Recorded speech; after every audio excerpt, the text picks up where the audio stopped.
Bonjour à toutes et à tous, heureux de vous retrouver pour une nouvelle semaine de Sens Public, une semaine qui ne sera pas de trop pour tenter de répondre à toutes les interrogations nées du second tour des élections législatives. Contre toute attente, c'est le nouveau Front populaire qui formera le groupe le plus puissant à l'Assemblée nationale.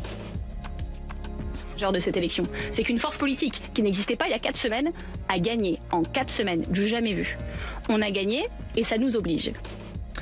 De son côté, le Rassemblement national, arrivé premier en nombre de voix, a été victime du barrage républicain et du rejet d'une majorité de Français. De son côté, le camp présidentiel résiste mieux que prévu. Résultat, 3 blocs de forces plus ou moins similaires, mais qui pour gouverner? La question reste sans réponse ce soir, alors que les partis de l'Alliance de gauche se réunissent pour désigner leur futur Premier ministre. Emmanuel Macron doit-il forcément appeler à Matignon celui ou celle qui sera désigné par le parti arrivé en tête? Comment le nouveau Front populaire, avec moins de 200 députés, pourra-t-il gouverner sous la menace permanente d'une motion de censure? Une autre coalition est-elle possible? On va répondre à toutes ces questions avec nos experts dans une minute, et puis dans 3 quarts d'heure avec nos invités sénatrices et sénateurs qui représentent les principales forces politiques du pays.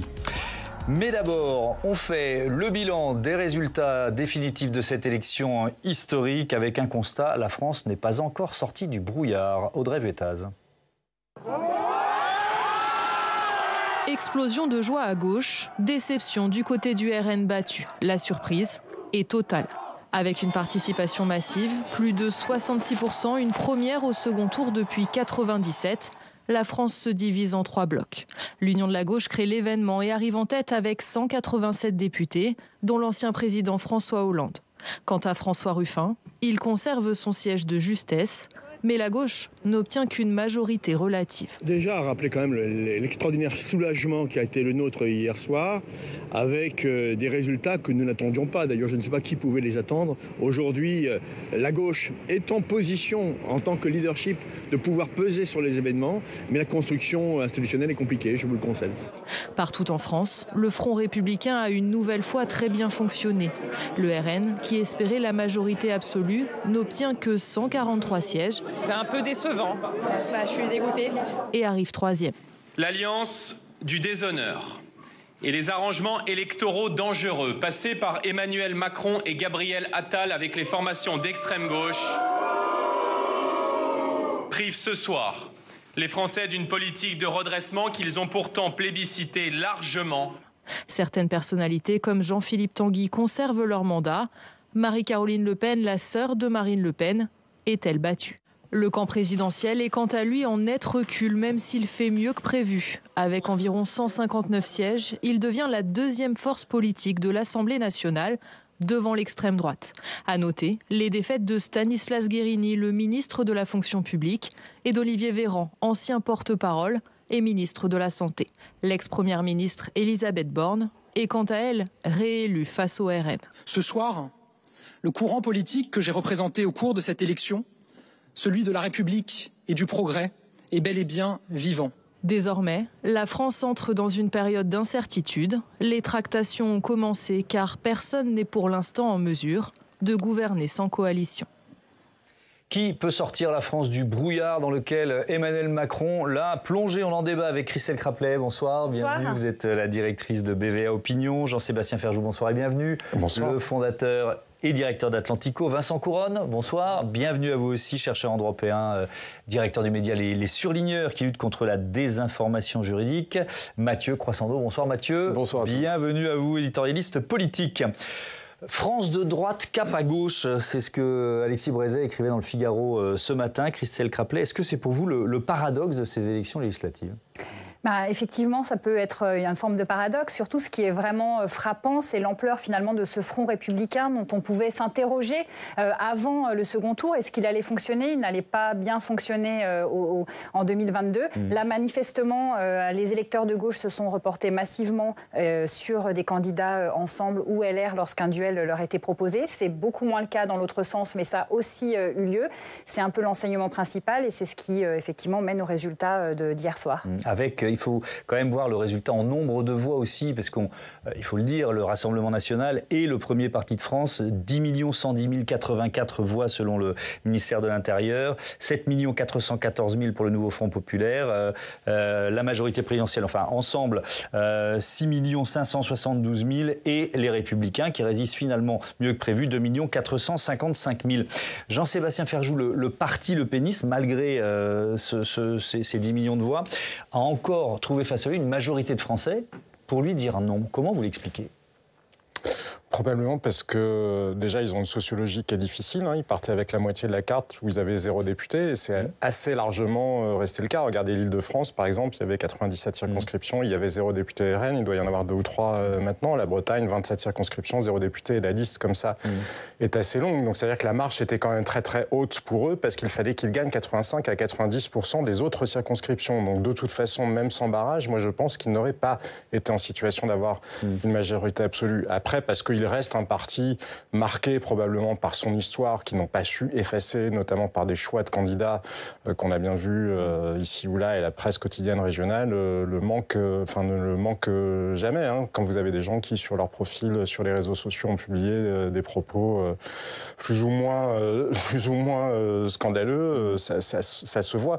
Je crois surtout, en fait, que ça n'est plus tant ce barrage républicain que le fait qu'il n'ait pas réussi à incarner le costume d'un parti de gouvernement. C'est-à-dire, on voit bien qu'ils ne sont pas encore tout à fait dans cette culture d'un parti de gouvernement, et le fait de ne pas avoir su choisir justement les bons candidats alimente ce sentiment. Reflète ça. C'est-à-dire, je suis pas certain que ce soit parce que les Français avaient atrocement peur que ce soit le retour du fascisme, mais que ce soit une espèce de truc en quelque sorte mal maîtrisé. Ça, oui, probablement à minima pour les électeurs de droite. Vincent Couronne, dans les prochains jours, les députés vont dire où, avec qui ils siègent, on verra quels partis sont en mesure de constituer un groupe. Est-ce qu'il faut déjà attendre cette étape pour voir quelle coalition sera éventuellement possible ?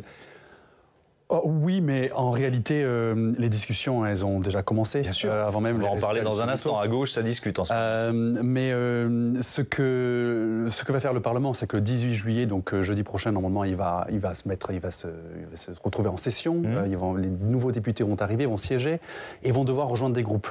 Et ces groupes-là, évidemment, vont refléter, si un accord a déjà été conclu entre différents partis, vont refléter effectivement cet accord. Mais probablement qu'il n'y aura pas d'accord à ce moment-là. Et qu'il faudra attendre plus de temps. Et dans ces cas-là, les groupes vont peut-être encore un peu bouger pendant le mois de juillet, voire peut-être plus, vu qu'il n'y a pas de limite de temps pour constituer un gouvernement ou une coalition.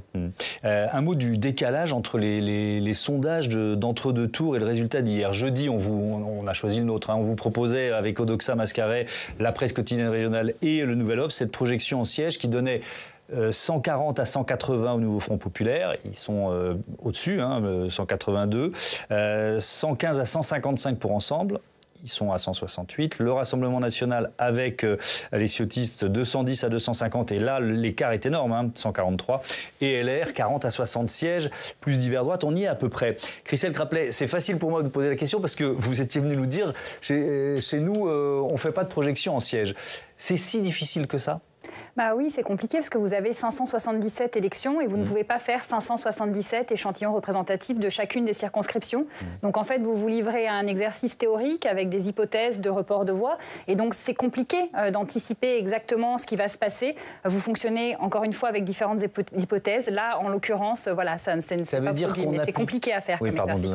On appliquait peut-être la grille de lecture des législatives de 2022 qui ne pouvait pas vraiment fonctionner pour ce Front républicain-là, parce que là, il y avait l'hypothèse que le RN soit vraiment au pouvoir. Est-ce que vous l'analysez comme ça ? Oui, c'est un peu ça, mais on essaie de prendre en compte différents paramètres, l'historique, les configurations locales, la situation politique, les intentions de vote aussi qui sont réalisées à ce moment-là. Mais ça fait beaucoup de paramètres, et effectivement, en 2022, ce fameux Front républicain n'avait quand même pas très bien fonctionné, donc on pouvait quand même s'interroger sur le comportement des électeurs. Est-ce qu'ils allaient finalement réactiver un peu cette peur à l'égard du Rassemblement national, ou au contraire contraire se dire finalement c'est pas tant un danger que ça. Ça, c'était compliqué à estimer et voilà, sans doute que c'est ce qui explique aussi la différence avec le résultat. Et je montre pas du doigt les instituts de sondage parce que nous, journalistes médias, on est les premiers à attendre ces projections au siège et on est demandeurs et on est souvent donneurs d'ordre. Bon, bref. Donc on fait notre mea culpa, nous aussi. On va, si vous voulez bien, chapitrer ce débat en décortiquant les résultats et les stratégies famille politique par famille politique. On commence par la gauche, avec vous Mathieu, avec des résultats qui doivent être pris déjà globalement avec des pincettes pour éviter les faux semblants. Oui, le premier faux semblant, ce serait de croire que, comme certains l'ont dit un peu vite, que la gauche enregistre une victoire nette et sans bavure, ou que même que le camp présidentiel enregistre un rebond, comme l'a laissé entendre hier Gabriel Attal. Parce que si les uns et les autres peuvent légitimement pousser un ouf de soulagement d'avoir empêché l'extrême droite d'accéder au pouvoir, ils ne doivent pas non plus se bercer d'illusions. Les scores du nouveau Front populaire, comme ceux du Bloc central, doivent en effet beaucoup à l'effet mécanique des désistements mutuels de l'entre-deux tours, qui ont quand même permis d'éviter plus de 200 triangulaires. Et les votes qui se sont exprimés hier sont pour partie, sinon pour beaucoup, des votes de barrage plutôt que des votes d'adhésion. Oui, alors là, on va commencer à se projeter. Ça risque de compliquer les affaires de la gauche. Oui, car le deuxième faux semblant de la lecture de ces résultats serait de croire que la France est passée à gauche subitement, alors qu'on en disait un mot, tout un nombre d'enquêtes d'opinion montrent plutôt depuis des mois, voire des années, qu'elle est à droite et parfois même bien à droite sur des items comme la sécurité, l'ordre, l'immigration. En fait, le nouveau Front populaire est arrivé en tête, certes, mais il n'est pas majoritaire, on l'a dit, et sa victoire est très courte, trop courte, pour lui permettre de mener la politique qu'il souhaite sans envisager de concessions. Dès lors, le gimmick mélenchoniste qu'on a entendu hier sur le programme, rien que le programme, tout le programme, ressemble à un vœu pieux qui risque de se fracasser sur l'opposition du Bloc central et de LR, par exemple, qui sont supérieurs, enfin ce bloc-là est supérieur en nombre à celui du nouveau Front populaire, à moins, comme on commence à l'entendre, d'aller chercher la pointe sur les bancs du Rassemblement national. Je dis on commence à l'entendre sur la question, par exemple, de l'abrogation de la réforme des retraites, ce qui serait quand même une sorte de mauvaise plaisanterie, voire de forfaiture, de la part de ceux qui ont prétendu lui faire barrage. Alors, parlons justement du Rassemblement national. Sa défaite est elle aussi un faux semblant. Oui, parce que ce dernier s'est bien fracassé sur le mur en béton armé du Front républicain. C'est pas un plafond de verre, c'est quand même du béton armé. Ça montre que la stratégie de la cravate et de la dédiabolisation a montré ses limites. Le RN n'a pas su décoller l'étiquette d'extrême droite qui lui colle à la peau et qui reste un repoussoir pour 2/3 des Français. Mais si ces électeurs sont déçus, même si Jordan Bardella est déçu, cette défaite n'est pas un coup si rude, par exemple, pour Marine Le Pen, parce que exercer le pouvoir pour la première fois de son histoire, avec une majorité bancale et en cohabitation, ça ne faisait pas partie de son scénario rêvé pour accéder sur la plus haute marche. Aujourd'hui, vous l'avez dit, le RN n'a jamais été aussi puissant en voix. Il a pénétré, peut-être pas tous les territoires, comme le soulignait Jean-Sébastien, mais en tout cas la plupart des catégories sociales. Il a multiplié par plus de 20 le nombre de ses députés depuis 2 ans, si on prend avant les législatives de 2022. Il va être le premier groupe d'opposition à l'Assemblée nationale, ce qui est une position confortable, qui va lui laisser au moins 1 an, et même peut-être 3, pour tenter de corriger ses erreurs et préparer 2027 tranquillement. Merci Mathieu. On reste sur le nouveau Front populaire. Tiens, une réaction spontanée, Jean-Sébastien Ferjou. Vous voyez Jean-Luc Mélenchon apparaître à, je ne sais plus quelle heure il était, 20h05, 20h05, très très vite. Vous dites quoi ? Tentative de hold-up Oui, de coup d'État sur le nouveau Front populaire, en tout cas d'essayer de forcer la main de ses partenaires. Après, il joue son jeu, Les autres se sont alliés avec lui sur un programme que le Parti socialiste découvre aujourd'hui qu'en réalité il n'a jamais véritablement eu l'intention de l'appliquer, pose quand même un léger problème démocratique, parce qu'on voit bien qu'il y a eu énormément de faux semblants dans cette élection-là, et qu'elles ont été tout sauf les élections de la clarification. Maintenant, je crois qu'il y a eu un double barrage et que c'est important de le regarder. Il y a eu des électeurs, et c'est ce que vous soulignez, les électeurs de droite, eux, ont refusé la France insoumise. Et quand on regarde les reports des électeurs de droite se sont faits assez largement vers Renaissance, quand il y avait des duels Renaissance-RN, où à 53%, me semble-t-il, et à 25-26 pour le RN, mais donc ça veut dire quand même les électeurs de droite choisissent majoritairement Renaissance face au RN, en revanche pas face à LFI. Quand il s'agit de et ça, c'est un élément qui est extrêmement important parce que après, on peut quand même se comparer à l'autre élection majeure qui a eu lieu cette semaine au Royaume-Uni avec un pourcentage de suffrages exprimés inférieur à celui obtenu par le Rassemblement national.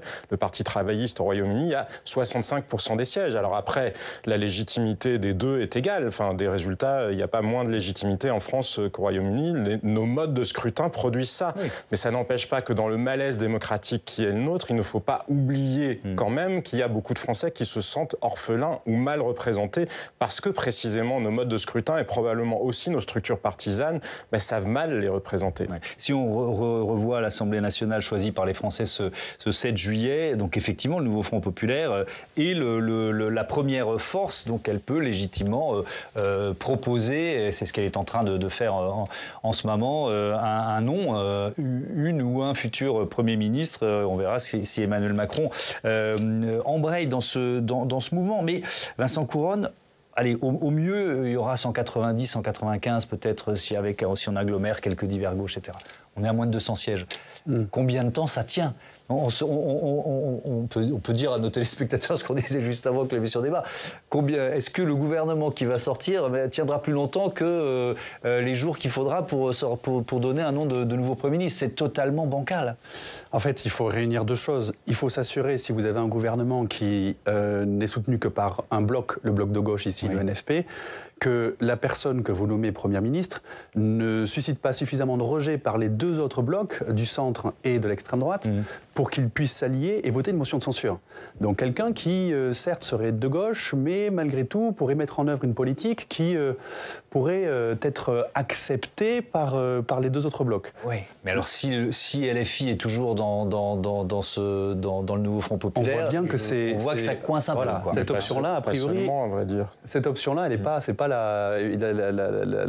l'option favorisée, bien évidemment. L'autre option, c'est une coalition. Et s'il y a une coalition qui réunit une majorité, eh bien dans ces cas-là, on a un Premier ministre. Mais dans ce cas-là, ça veut dire qu'il faut le temps de négocier, il faut le temps de trouver un accord.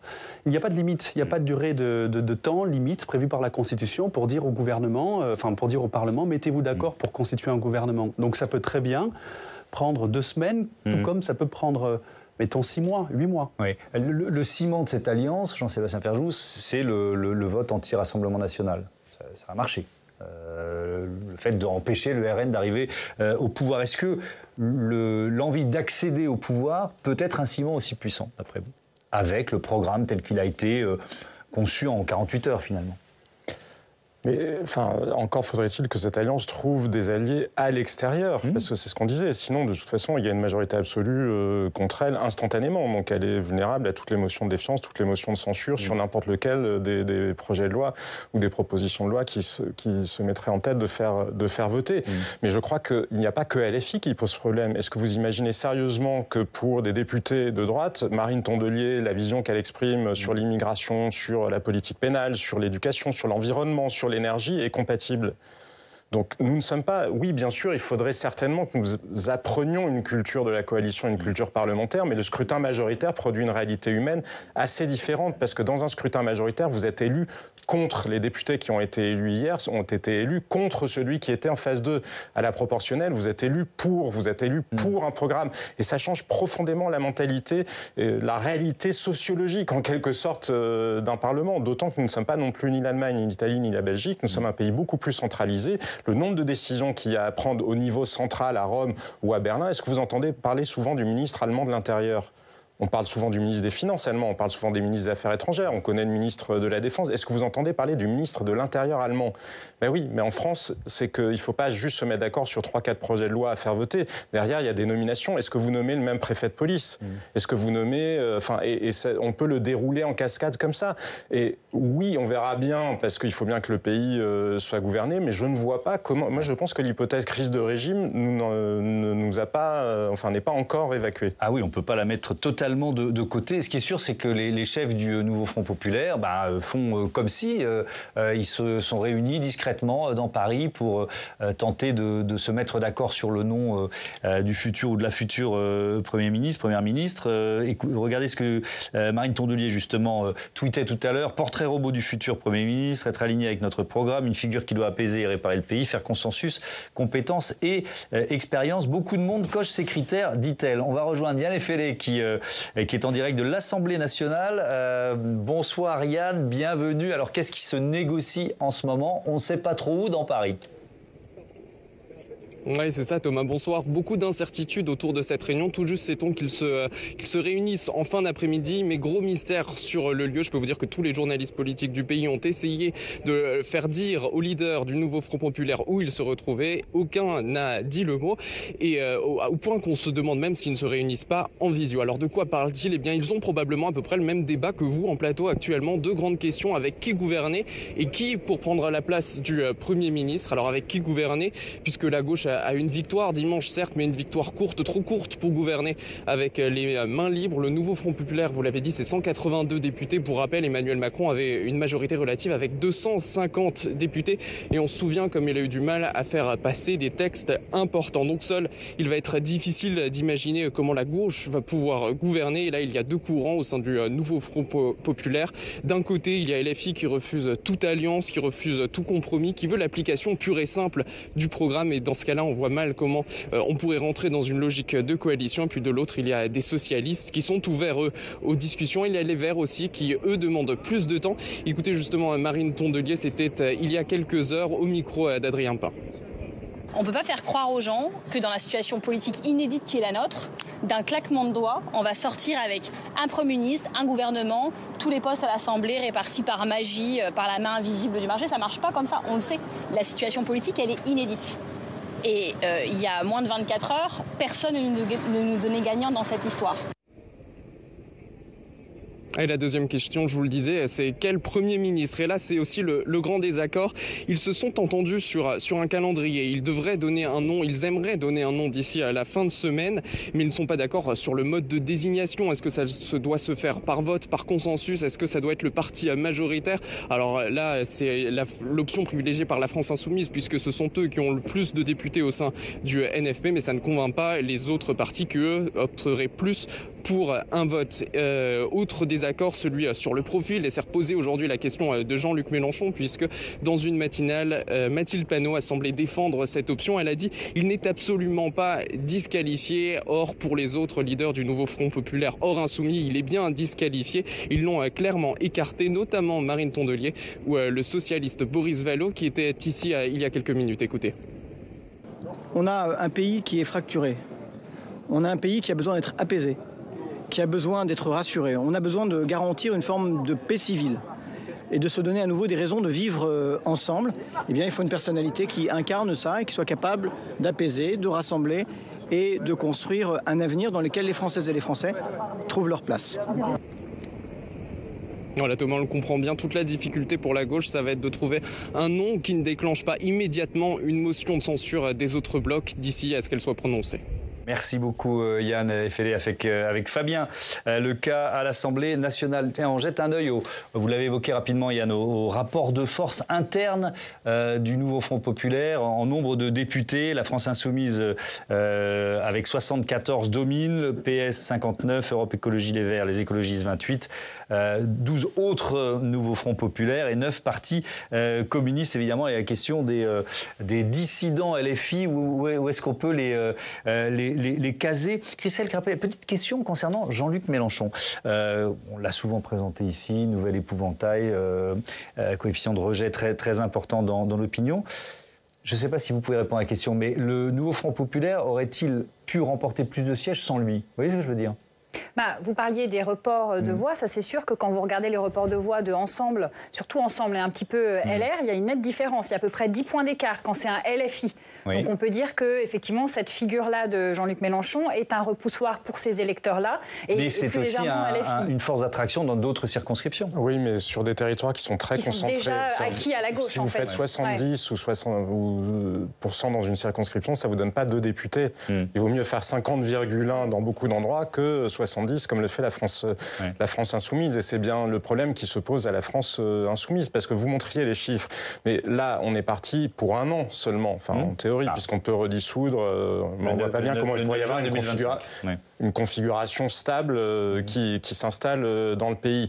Mais Jean-Luc Mélenchon a été très malin, parce que si vous regardez la carte des circonscriptions, il y a beaucoup de socialistes ou d'écologistes qui dépendent totalement des insoumis pour une éventuelle réélection. Et donc, est-ce que véritablement, ils vont rompre brutalement avec eux pour, par exemple, faire une coalition qui serait dans une rupture absolue avec En Marche? Parce que cette question-là, elle existe. Il y a beaucoup de gens qui se projettent aussi déjà dans l'après Emmanuel Macron. Du point de vue des députés républicains, ont-ils envie, justement, de revenir vers le macronisme alors qu'ils se disent que peut-être il y a une carte à jouer pour une droite autonome? Enfin, toutes ces questions-là, elles sont présentes. Ça montre que le nombre d'obstacles qu'il y a sur le chemin d'une éventuelle coalition est quand même très très élevé. Ouais, Mathieu? Non, personne ne veut prendre la responsabilité à gauche de rompre. Ouais. Donc c'est ça qui se joue aujourd'hui. Ouais. Et Mathilde Panot aussi a dit Jean-Luc Mélenchon n'est pas disqualifié, c'est juste pour faire monter les enchères et pouvoir dire à un moment on renonce à Jean-Luc Mélenchon, mais il faut absolument que ce soit un insoumis. Tout ça, c'est un petit jeu de négociation assez habituel, mais personne ne veut prendre la responsabilité de rompre, parce que les socialistes qui avaient l'image de traître collé sur le front, collé par Jean-Luc Mélenchon et ses insoumis, ils savent que s'ils commencent à discuter avec l'aile gauche de la Macronie ou avec d'autres indépendants, hop, ils vont être tout de suite mis dans le camp des traîtres. Donc eux ont intérêt que ça rompe d'une certaine façon, les socialistes, parce que quand vous discutez avec eux, beaucoup n'en peuvent plus des insoumis, n'en peuvent plus de la façon dont fonctionne le mouvement, dont ils exercent leur hégémonie, et puis n'en peuvent plus de Jean-Luc Mélenchon, et puis parce que ce ne sont pas les mêmes programmes de gauche. Quand vous êtes socialiste, vous étiez plutôt en tout cas réformiste. Quand vous êtes insoumis, vous êtes radical. C'est vieux comme les deux gauches en France depuis des années. Mais donc, Jean-Luc Mélenchon tend au maximum, et le fait qu'il ait parlé si tôt, si fort, il a parlé en fait aux gens du Front Populaire, il n'a pas parlé aux Français. Il a dit aux Français on a gagné parce qu'il fallait que quelqu'un le dise. Et après il a dit le programme, et avec le programme, tout le programme. Enfin, il a fait une ligne absolument extrême, on va dire, sans compromission possible, sans compromis, sans négociation, juste pour tendre et donner la responsabilité de la rupture aux autres qui ne le font pas. C'est là où la question que vous posiez était intéressante tout à l'heure, Thomas, quand vous disiez aurait-il pu avoir plus de députés sans Jean-Luc Mélenchon, mais il les aurait surtout eu ailleurs. Et c'est ça la clé. C'est-à-dire que là, ils ont fait élire des députés qui sont très dépendants. Olivier Faure, par exemple, ne peut pas être élu sans les apports des Insoumis, mais donc ils sont sur une posture qui est, à vrai dire, totalement contradictoire, parce qu'ils veulent leur autonomie, mais ils se sont remis dans la main de Jean-Luc Mélenchon. Ils auraient été moins dépendants de LFI dans 1 an ou plus en cas de nouvelle législative. Vincent Couronne, est-ce qu'on n'est pas là au cœur du calcul d'Emmanuel Macron? Peut-être va-t-il donner potentiellement les clés de Matignon aux candidats du nouveau Front Populaire pour jouer l'explosion rapide de ce mouvement face à des motions de censure et face à des incohérences de programme? Ça peut être son calcul? Je pense que si c'est son calcul, c'est très risqué, puisque prendre le risque d'une motion de censure contre un gouvernement qu'il aurait nommé, même s'il ne le soutient pas, c'est prendre un risque politique énorme, puisque pendant 1 an, il ne peut pas dissoudre à nouveau. Or, historiquement, sous la Ve République, quand il y a une motion de censure, derrière le président menace, ou en tout cas se réserve le droit de dissoudre. Là, ici, il serait bloqué. Oui, mais on serait devant l'incapacité du nouveau Front Populaire à gouverner seul, et donc une nouvelle ère pourrait s'ouvrir. C'est un peu ça, peut-être, le calcul, Mathieu? En fait, il a voulu lever l'hypothèque Rassemblement National en organisant les législatives. Est-ce que le Rassemblement National a la majorité ou non? Ça, on a eu la réponse hier soir. C'est non. Et là, alors, faut pas le faire passer pour un chef d'orchestre absolument génial, parce qu'il faut rappeler quand même qu'il subit la situation, Emmanuel Macron, complètement, et donc il s'adapte dans ces circonstances. On va pas passer de 2 semaines où on a dit il a fait n'importe quoi. Voilà. Non, et donc là, il va s'adapter, et très vraisemblablement, il va donner le ballon au nouveau Front Populaire pour lever l'hypothèque de la gauche. Est-ce que la gauche est capable de faire ou de ne pas faire? Et si elle n'y parvient pas, alors là, peut-être parlera-t-on de coalition, ce vieux rêve qu'il n'a jamais réussi à mettre en place, Emmanuel Macron. Peut-être là, si la gauche n'a pas réussi au sein du nouveau Front Populaire, quelques socialistes, quelques écologistes diront après tout, la situation est telle qu'il faut peut-être discuter. Mais cette idée de coalition n'interviendra que dans un... Mais d'autant que la caractéristique que rappelait Boris Vallaud, une personnalité apaisée, enfin, ça ne marchera pas aux yeux de beaucoup de Français qui ont voté soit Renaissance, soit à droite. Personne ne peut croire que quand vous faites élire Raphaël Arnaud, candidat Antifa, dans une alliance électorale, vous êtes pour une France apaisée. Personne ne peut croire que quand vous faites élire des candidats qui sont tellement antisionistes que ça ressemble quand même furieusement à de l'antisémitisme, vous soyez l'incarnation d'une France apaisée. Donc à un moment, il faudra bien que cette facture-là, cette alliance-là, l'assume, parce qu'elle existe dans la tête des électeurs qui n'ont pas voté. Je reprends la main, je voudrais qu'on parle maintenant du deuxième camp en nombre de sièges, Ensemble, qui regroupe Renaissance Horizon et le MoDem, justement, ce matin sur France Inter. Le président du MoDem voulait croire à une alliance, François Bayrou. Il faut vérifier les chiffres. C'est-à-dire qui est capable de constituer un ensemble. Je rappelle que au premier tour, nous avions décidé de ne pas présenter de candidats contre 75 peut-être candidats de forces politiques compatibles avec ce que nous étions ou que nous estimions compatibles et que nous pensions nécessaire de protéger. On n'a pas encore parlé avec cela. De la même manière, il y a je prends un exemple, ce que le ministère de l'Intérieur appelle divers centres. Divers centres, c'est évidemment plus près de nous que de qui que ce soit d'autre, et ils sont nombreux. Quand vous additionnez toutes ces forces-là, vous arrivez à un total supérieur à la gauche, c'est ce que vous nous dites. Je pense que c'est possible, mais je n'en fais pas je pense que on verra dans les jours qui viennent quel est le rapport des forces en siège parlementaire. Les gens qui acceptent de se rapprocher pour constituer le socle de ce que pourraient être les années qui viennent. On saura quand. Christelle Craplet, que peuvent provoquer dans l'opinion publique ces jours et ces semaines de tractation auxquelles on va assister après la frustration de certains électeurs qui ont suivi le désistement de leur candidat en votant pour un camp auquel ils n'étaient pas favorables?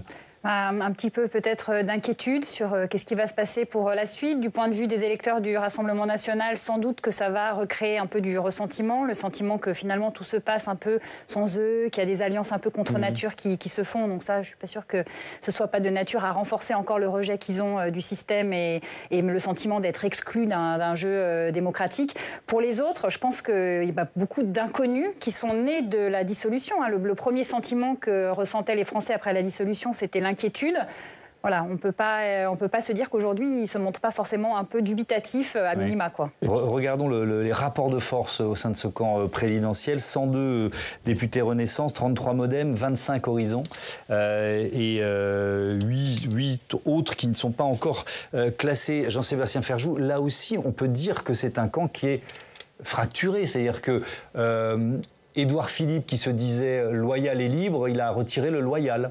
C'est ce que certains de ces lieutenants ont fait passer comme message. Oui, d'ailleurs, il n'y a probablement pas qu'Édouard Philippe. Gabriel Attal était dans une très grande distanciation vis-à-vis du président de la République dans toutes ses dernières prises de parole, et y compris hier soir. Donc on voit bien que c'est un cran qui n'a plus d'affectio societatis. C'est qu'on a d'autant moins qu'il n'y a pas de parti. Emmanuel Macron n'a rien compris. En Marche, Renaissance, d'ailleurs, est-ce que les Français savent vraiment comment s'appelle le parti en question, n'a rien construit depuis 2017. Quand vous étiez dans les cohabitations précédentes, vous pouviez perdre, mais enfin, il existait toujours le RPR, l'UDF ou le Parti socialiste. Là, il n'y a rien.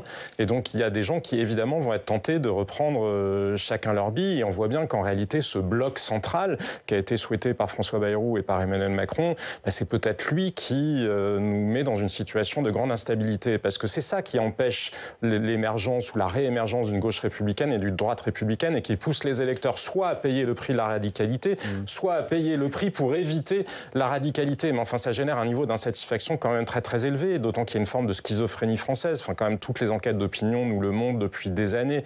Les Français, en gros, veulent le programme régalien, en tout cas du Rassemblement national, mais sans le Rassemblement national. C'est-à-dire sur la justice, sur une majorité de Français, pas tous les Français. Oui, bien sûr. Oui, mais enfin, quand même une grande majorité. Quand vous regardez au moment du vote sur la loi immigration, vous voyez que même à gauche, il y avait une majorité de Français qui soutenaient la loi immigration. Bien sûr, c'est pas tous les Français, mais une majorité de Français ont tendance à souhaiter ce programme de, si on le résume vraiment, d'ailleurs c'est pas tant un programme qu'une vision, si on le résume à des principes assez basiques, contrôle de l'immigration, plus d'exigences sur l'intégration et plus de fermeté sur le régalien. Et là, on se retrouve avec un camp de gauche qui est certes en tête, mais qui est sur une ligne totalement différente. Donc ça génère quelque chose qui, mais réellement, à vrai dire, n'est pas gérable. Ouais. Vous parliez de Gabriel Attal, qui a donné sa démission dès hier soir. Il anticipait sur le fait de rester à Matignon pour expédier les affaires courantes. On écoute le toujours Premier ministre. Je sais qu'à la lumière des résultats de ce soir, bon nombre de Français ressentent une forme d'incertitude sur l'avenir, puisqu'aucune majorité absolue ne se dégage. Notre pays connaît une situation politique sans précédent et se prépare à accueillir le monde dans quelques semaines. Aussi, j'assumerai bien évidemment mes fonctions aussi longtemps que le devoir l'exigera. Il ne peut en être autrement à la veille d'échéances si importantes pour notre pays. Sens du devoir et respect de la souveraineté du peuple, voilà l'image que je me fais des fonctions de Premier ministre. Ça peut durer longtemps, Vincent Couronne, un gouvernement minoritaire qui expédie les affaires courantes? Constitutionnellement, ça peut durer des mois, voire même plus d'une année. Il n'y a pas de limite qui est fixée. Alors les affaires courantes, le problème, c'est que quand on est un gouvernement démissionnaire, on a des pouvoirs qui sont limités. C'est pas la Constitution qui limite les pouvoirs, c'est toute une jurisprudence du Conseil d'État qui est assez ancienne, qui dit que quand un gouvernement est démissionnaire, il ne peut gérer que les affaires courantes, c'est-à-dire qu'il ne peut pas initier de nouvelles réformes. Alors ça veut dire quoi? Ça veut dire qu'il peut prendre uniquement des décrets et des arrêtés qui vont simplement dans la simple application des lois déjà existantes. Mais encore là, c'est pas extrêmement clair parce que en 1952, il y a eu un Premier ministre, M. Gouin, qui lui avait pris un décret pour mettre en œuvre une loi sur la liberté de la presse en Algérie.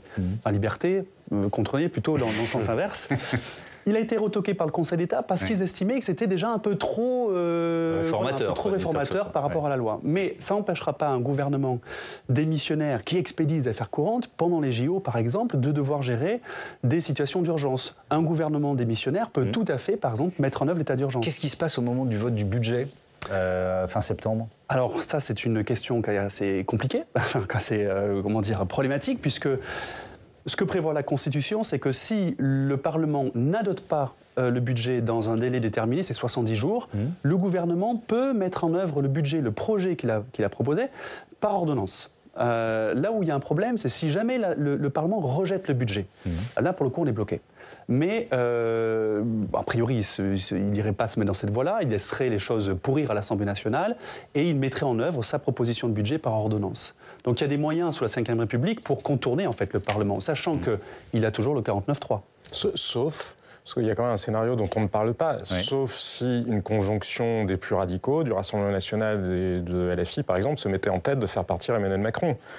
Parce que c'est aussi... Donc en faisant tomber... oui, en provoquant une situation de telle ingouvernabilité, de telle instabilité que le président de la République n'aurait pas beaucoup d'autres choix que de provoquer de nouvelles... Comment ? Cette alliance des contraires n'est pas majoritaire. Elle n'est pas majoritaire, mais enfin, elle peut quand même passablement bloquer parce qu'on peut assez raisonnablement imaginer que d'autres y trouveraient un intérêt, eux aussi, parce que leur calcul pourrait être que eux, dans une présidentielle, gagneraient plutôt maintenant que plus tard.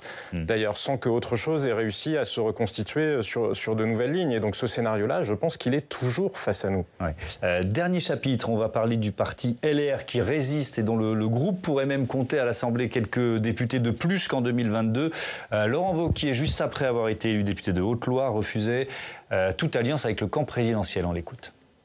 Je vois bien la tentation des tractations, des combinaisons, pour échafauder des majorités contre nature.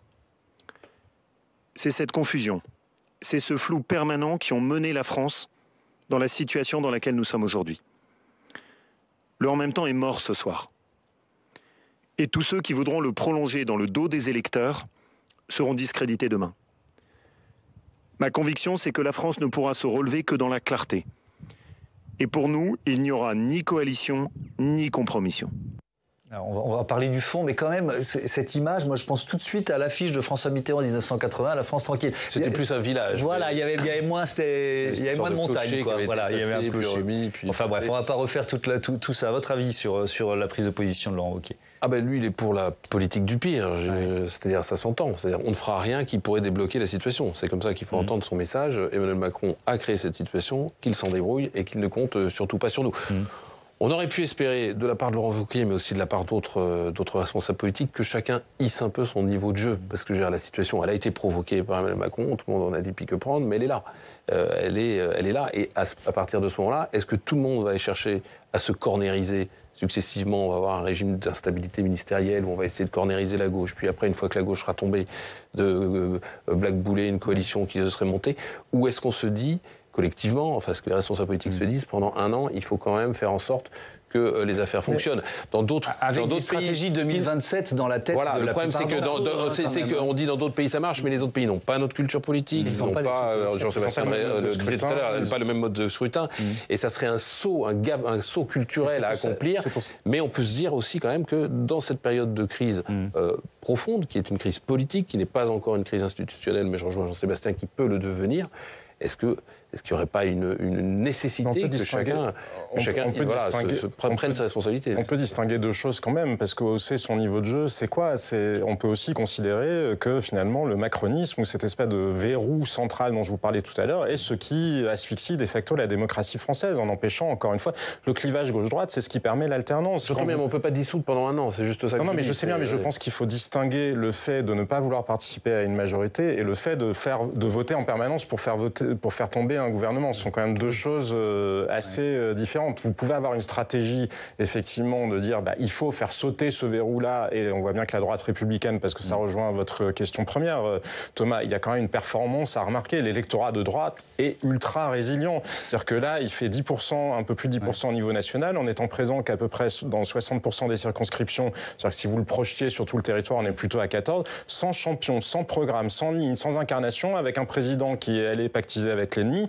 Enfin, je ne sais pas s'il y a beaucoup d'autres électorats qui sont capables de produire ces résultats électoraux-là. Et c'est bien pour ça que peut-être la droite se dit qu'il y a une carte à jouer et qu'il faut se débarrasser du macronisme. En restant dans cette ligne de l'indépendance. Christelle Caplet, justement, cette ultra-résilience, pour reprendre les mots de Jean-Sébastien Ferjou, de l'électorat LR. Oui, mais c'est vrai qu'on la voit, et c'est vrai qu'on a longtemps dit, ça y est, Éric Ciotti a franchi le Rubicon, et du coup les électeurs derrière vont se reporter sur le Rassemblement national. C'est pas le cas, on le voyait tout à l'heure dans les reports, c'est un tiers qui s'abstient, un tiers qui va sur le RN et un tiers qui a fait le jeu républicain. Donc il existe encore un électorat LR qui a voté pour un certain nombre de candidats, qui a fait élire un certain nombre de députés LR. Donc effectivement, ce segment électoral n'a pas disparu, à voir quelle sera son évolution. Oui. Vincent Couronne, ce qui va se passer aussi dans les prochains jours, si on parle de centre de gravité du pouvoir dans cette Ve République, c'est quand même une bascule de l'Élysée vers le Parlement en général, l'Assemblée nationale en particulier. Tout à fait. Et en fait, cette élection nous rappelle que notre régime, aussi présidentialiste soit-il, est un régime parlementaire. Et qu'en France, comme dans la quasi-totalité des pays en Europe, sauf Chypre, si je me souviens bien, qui était vraiment un régime présidentiel, qui est le seul en Europe, tous les régimes en Europe sont des régimes parlementaires, y compris la France. Et donc, on élit une Assemblée nationale qui va donner la couleur politique du gouvernement, qui est le pouvoir exécutif. Le problème, c'est que, juste après, on a une élection présidentielle, et qui joue le rôle de paratonnerre et qui perturbe en fait le jeu des qu'on disait tout à l'heure. Tout le monde se replace déjà dans cette perspective. Aujourd'hui, voilà. Et donc, personne n'a vraiment intérêt à rentrer dans une coalition parce que chacun joue son jeu pour prendre la place d'Emmanuel Macron dans 3 ans. Juste d'un mot pour voir le barycentre. On va regarder ce qui va se passer le 18 avec l'élection du président de l'Assemblée nationale, qui va être un bon indicateur de où est le centre de gravité de ce palais Bourbon recomposé. Est-ce que ça marque quand même la fin de la Ve République telle qu'on la connaît depuis 65 ans, Jean-Sébastien Ferjou, ou pas forcément? Elle a survécu à beaucoup d'autres choses. La Ve République, souvenez-vous, en 1986, on n'était pas sûr qu'une cohabitation soit possible. Mais c'est vrai que probablement le génie de la Ve République était de masquer le chaos français derrière une présidence monarchique. Là, on voit qu'Emmanuel Macron a envoyé valdinguer cet état des choses et qu'on retombe sur le chaos et sur les divisions françaises. Donc, Moi, je crois qu'il faut vraiment une réflexion sur le mode de scrutin qui n'est plus adapté à la géographie humaine française. C'est pas juste que la proportionnelle intégrale serait probablement assez catastrophique. On le voit en Israël, c'est bien souvent uniquement le moyen de donner le pouvoir aux plus extrémistes parce qu'ils sont ceux en situation d'être le pivot. Oui. En revanche, mieux refléter les différences, parce que vous avez aussi des territoires. Il y a des territoires où la population, regardez en banlieue parisienne par exemple, où vous avez des territoires qui peuvent être très RN, des territoires qui à l'inverse peuvent être très LFI. Mais ces gens-là étant concentrés au même niveau, ils ont de la peine finalement à être représentés moyennement. Et encore une fois, comme je vous le disais tout à l'heure, la proportionnelle, mais ça n'est pas changer la Ve République, c'est changer le mode d'élection. La proportionnelle, elle pousse les gens à voter pour et non plus contre. Maintenant, est-ce qu'on n'a pas tué la Ve République de toute façon avec le quinquennat ? Parce qu'il y avait deux majorités, il y a toujours eu, c'est ce que vous disiez, il y a une majorité présidentielle et il y a une majorité parlementaire. Alors les deux étaient distingués dans l'esprit du général de Gaulle. Depuis le quinquennat, les deux se superposent, sauf que institutionnellement, pas tout à fait quand même. Et d'un mot, Vincent Couronne, le changement de mode de scrutin, c'est une loi simple, c'est pas une réforme constitutionnelle, c'est pas très compliqué. Non, voilà, il faut pas besoin de modifier la Constitution, il suffit d'une loi. D'ailleurs, Emmanuel Macron l'avait proposé et c'est une réforme qu'il n'a jamais finalement fait aboutir. C'est très facile à faire, ça peut se faire en quelques semaines. On suivra ça dans les prochains jours. Merci beaucoup, merci à tous d'avoir participé à ce débat.